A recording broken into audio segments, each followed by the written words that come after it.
Got to beat City. We've got to beat them at Anfield at least, and then that's where the league will win.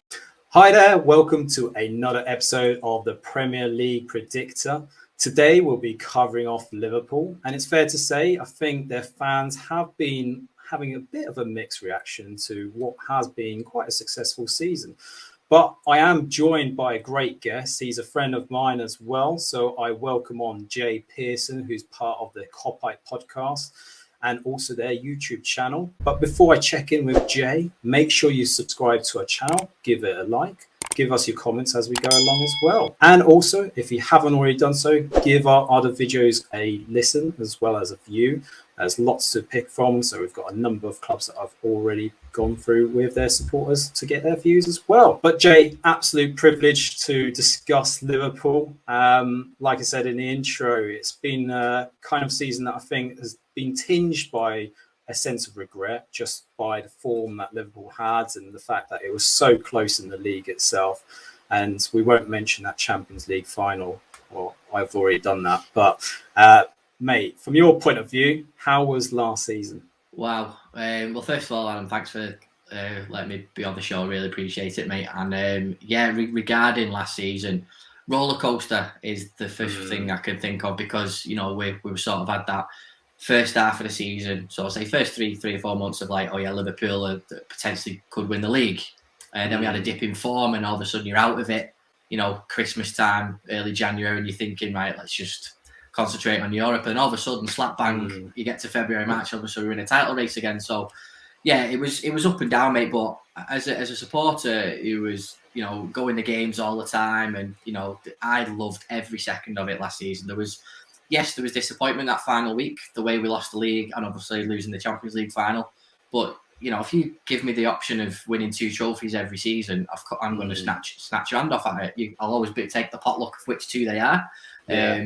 You know, but from my perspective, mate, there's no disappointment at all. There's a lot of our fan base were calling it a failure. I mean, yeah, we're a big enough club that you focus on the Premier League or the Champions League, but that is your go-to, your bread and butter. Of course it is, but when you're fighting on all fronts like we did, and that's so unique for any football team to do that, we've got to appreciate what that team went through.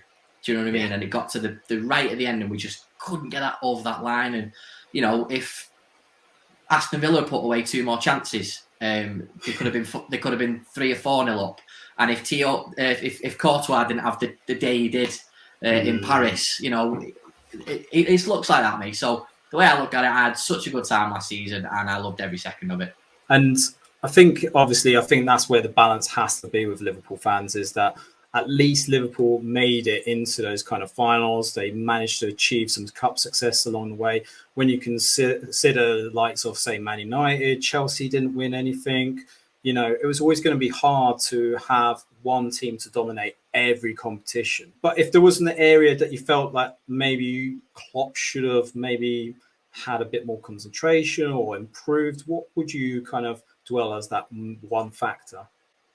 I think probably earlier on in the season when certain lineups we made didn't work out. So I look at the Brighton game at home when we were 2-0 up and the changes that were made, and obviously Brighton had come back into the game and it was 2-2. And obviously ultimately you could look at one of those games. That was one of the games that sort of cost us the league, because if we don't drop those points, we win the league. Simple as that.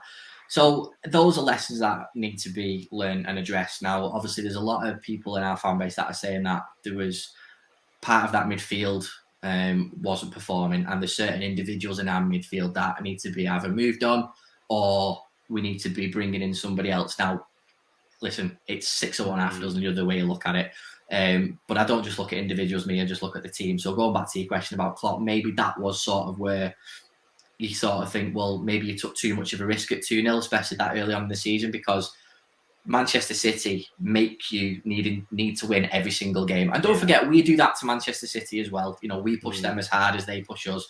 Yeah. We make them win every single week as well because they push us and we push them. You can't drop points. I mean, I've seen my football team get 3 90-plus point seasons, and a couple of them we didn't win the league. We win the league every other year in the Premier League. Yeah, you know, exactly. It's crazy. You know, the rest of the Premier League should be grateful Liverpool are making a bloody league of it. But yeah, I'd look down at those little. It's hard to make this Liverpool team better. I mean, you as a neutral, you understand how good this Liverpool side is, and every time they go out, you think, oh, there's the 3 points. But that is our Achilles heel a little bit. We get a little bit complacent, and it's the draws that cost us, because we don't usually lose games. It's the draws, and that was where it's a little bit frustrating, because as a Liverpool fan, City aren't going to drop that many points. So it's any drop points for a Liverpool fan, you think we're always going to be on the back foot. One thing I'm going to reflect on, and I think maybe towards the end of the season you could see it, was tiredness. So yes, I know Klopp spoke like confidently, and he had that agenda around having more subs, for example, being available to him. But at the same time, I didn't see Klopp rotate his team as much as, say, his counterparts. Do you think that maybe ultimately was where he fell? Because, for example, Salah played in the African nations as well. He wasn't the same player that he was for the first part of the season.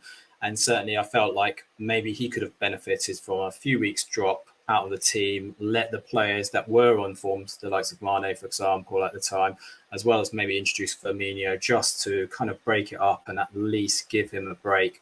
But there was more than just him, for example, that needed a break. So overall, would you reflect that maybe tiredness played a factor as well? Yeah, 100%, mate. I mean, we look back at previous years, we've been able to go all the way in the Champions League and all the way in the league because we haven't had to then focus on the League Cup or the FA Cup.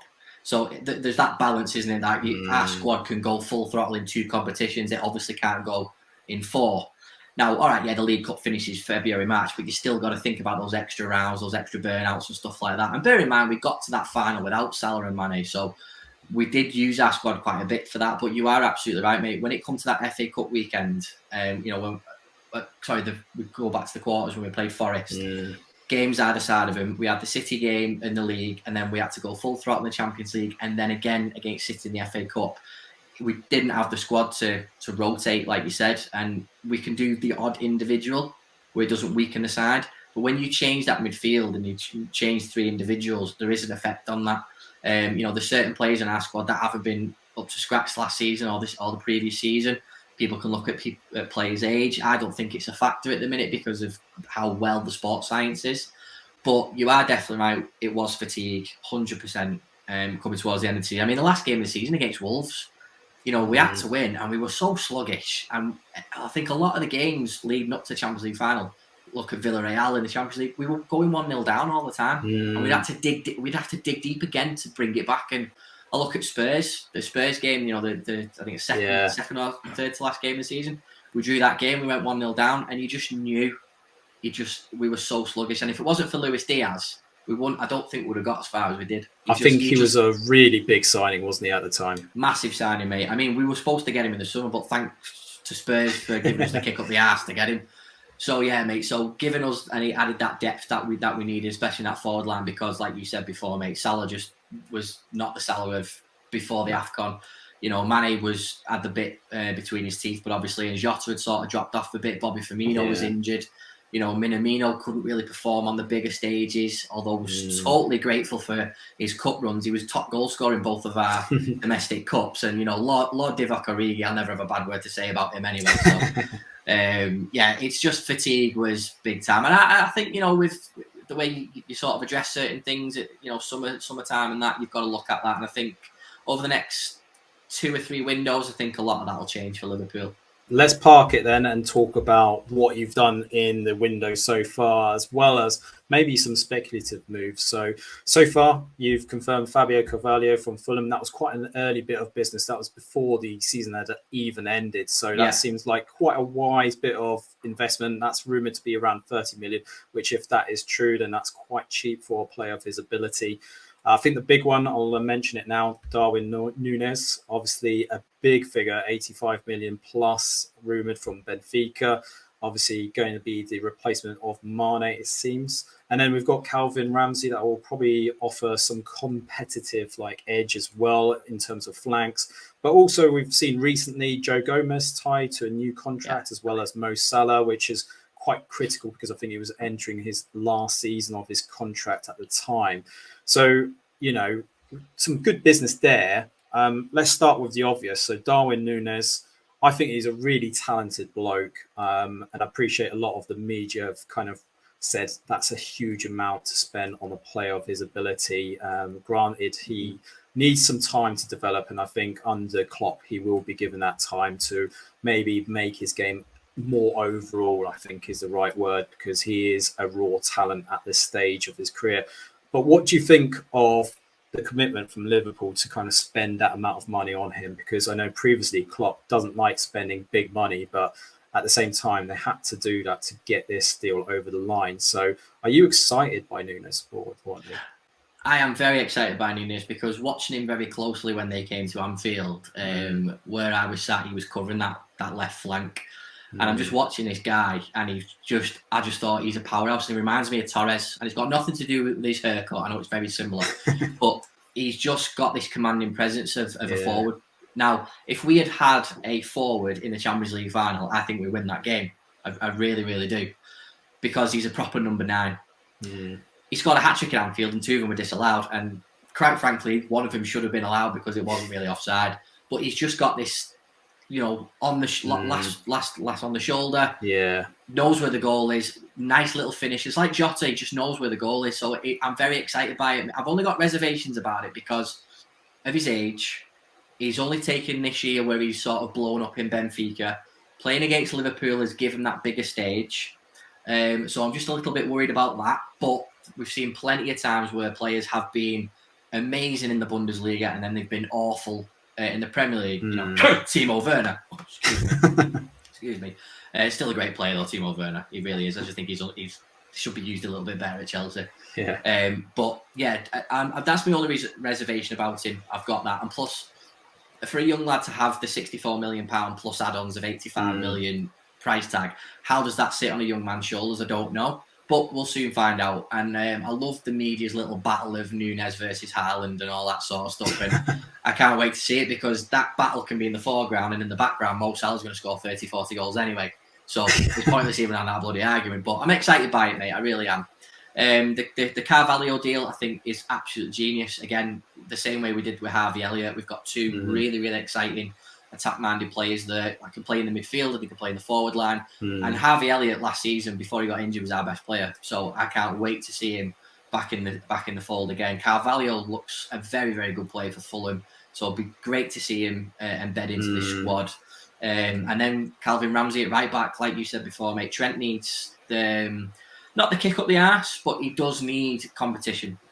Because the same way Andy Robertson needed competition, we brought in the Greek scouser himself, Kostas Tsimikas, and he's come in, and every game he's played, he's been phenomenal. He's give Andy Robertson a run for his money, which he didn't think was possible. It just gives us that extra balance, and it's really, really good, mate. So I'm really pleased with our business. I do think we could add another person in midfield. I know I've just mentioned that Elliott and Carvalho, but like the whole Bellingham rumours, I'd love to see him come in now, just to give us that little extra from the link from midfield to forward line. Because don't get me wrong, Henderson, Thiago, and Fabinho, in my opinion, is our best midfield. But Thiago is a quarterback, isn't he? He doesn't do a lot of sort of running from midfield to forward. Bellingham would give us that impetus because he gives us that extra man up front. So I'd love to see Jude Bellingham come in, but that's just me fluffing rumours up. Yeah, no, I think that is definitely one of the rumours that has been about. Obviously, there's the Dortmund connection, for example, in this as well. But I think he's quite a raw talent that is like exciting, I have to say. Like, even when you see him in the Bundesliga recently against Rangers, where he's shouting at players and demanding them to play at their best, I think that has the kind of ethics of what a Milner and Henderson demands from his fellow players. And I think that would probably suit maybe not just Liverpool, but Klopp's style in terms of a player that is really hungry, wants to get it over the line, for example. So I think he's a really exciting talent. And again, it'll be just a question of getting that fee right with Dortmund, because I don't think they're going to let him go on the cheap. That's the thing. No. And it would surprise me, mate. It would surprise me if they let Bellingham and Haaland go in the same window. That really would surprise me. Now, there's rumours that Dortmund are already lining up Jude Bellingham's replacement. Now, the way I look at it is, I think the Bellingham deal happens. Whether it happens this summer, it definitely happens next summer. That's the way I look at it now, because he's been identified. Klopp has mentioned him a couple of times in his press conferences, and Klopp doesn't usually mention a player. She's like, we don't talk about players. He's not one of ours. He's not for sale. Doesn't matter. Yeah. But he's name dropped him a couple of times, and it's just like, I think we're trying to get this over the line now, maybe it's a deal that's done now, like Naby Keita, we get him in a year. Because if he has a good World Cup, his price is going to go up. Yeah. So that's the only worry for me. But I think Bellingham happens, which is whether it's this summer or next summer. And thinking about the players that have moved on, I think this is the bit that is harder for clubs to do right now because they are, I suppose, to an extent, dependent on clubs being able to splash the cash. And I think that's probably the thing that is lacking in this window is clubs being able to splash the cash, especially given the current climate as well. Mm-hmm. So a lot of the players that have been rumoured are the likes of Alex Oxlade-Chamberlain, which I appreciate hasn't gone down too well with Liverpool fans in recent years. Nat Phillips is another one, Ben Davies, as well as Roberto Firmino. I mean, he's a player that you really like, but do you think his time is up? I don't think so. I think Bobby Firmino is so well loved by the fan base, so well loved by Klopp, and Bobby Firmino, the job he does when he allowed Mane and Salah to do their job even better he's so underrated as a number 9. He's a different kind of number 9. The job he does, and when we don't have him, Liverpool do lack that extra edge because he's great with the ball at his feet. He'll come from the front three into midfield to get the ball. He's such a valuable asset. I think he finishes his career at Liverpool, or he does the last couple of years back in Brazil.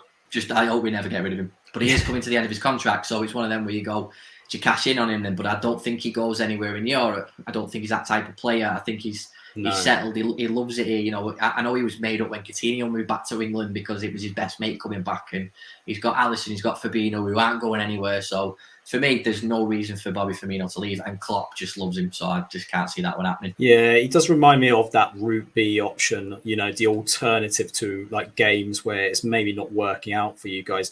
But equally, like you say, he's into his last year of his contract. I wonder whether Liverpool need to raise some cash as well at the same time to maybe fund some of the moves like Jude Bellingham potentially. And if they want to do that, that's probably going to be an asset that they could sell.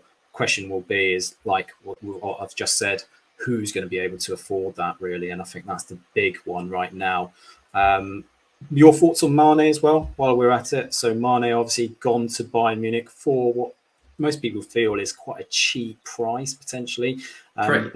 Yeah, I mean, personally, I thought he was the better player for last season anyway versus him and Salah to an extent. Yeah. If you kind of look at it from the overall season. But yeah, are you disappointed about how that ended? I'm disappointed, but I'm not surprised by it. I thought at least one of them was going to go this summer. I think everyone expected that front three to be broken up 2-3 years ago.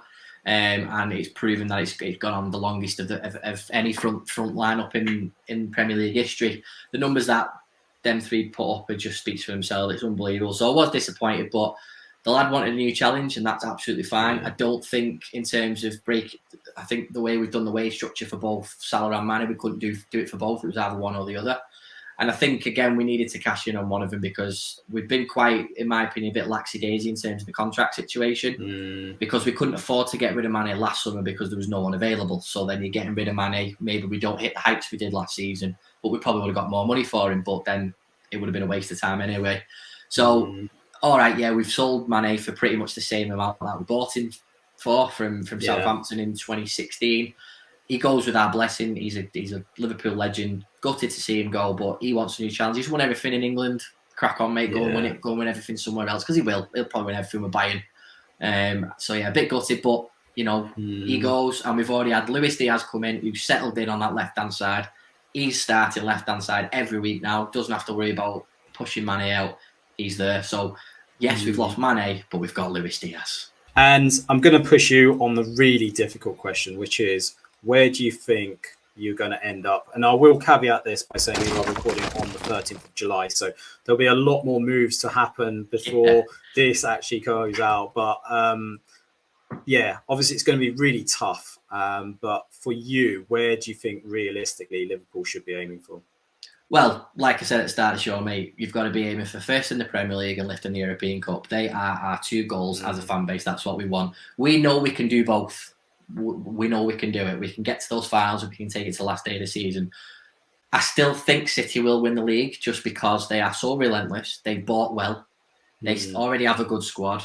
They haven't really lost anybody of like who's a massive name or is going to go, oh my God, that's detrimental to their squad. They've added Calvin Phillips, Don't get me wrong, I don't think that was the right move for him. I think he's going to be a new Jack Rodwell. When Jack Rodwell moved to City from Everton, Jack Rodwell was brilliant. He should have stayed at Everton a little bit longer. He went to City and he went downhill. I hope it doesn't happen for Calvin Phillips because I do like him. I think he's a great player. But I don't know if he's going to force his way into that midfield the same way Jack Grealish hasn't really forced his way into that midfield or the forward line.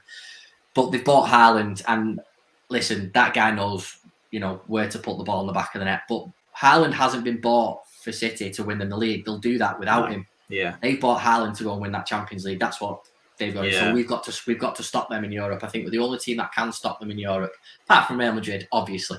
But yeah, I think Liverpool probably will finish second and go and win that European Cup. If you offered me that now, I'd probably take it just because it's the European Cup. And you Adam, you know what I'm like with that competition.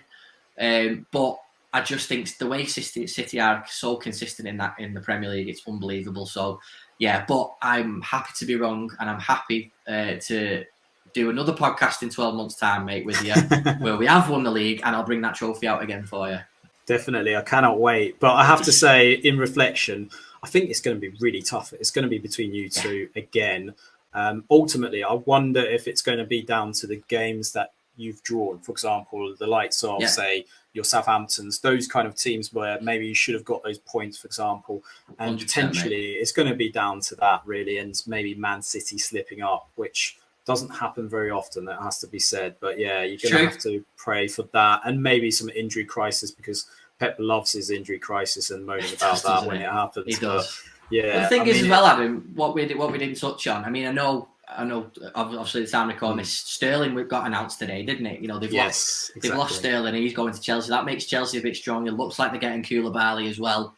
But the way I look at it is Liverpool and City both drew with each other in their league fixtures. That is where we're going to have to change it. We can draw against Brighton, and City will probably take a draw somewhere. They lost to Spurs at home, lost away as well, didn't they? So we've got to beat City. We've got to beat them at Anfield at least. And then that's where the league will be won and lost. Well, Liverpool fans, let us know what you think in the comments below. I'm sure you'll be agreeing with Jay when we're talking about what you guys are going to do. But let us know in the comments below. But for now, take care, and we'll see you at the next episode.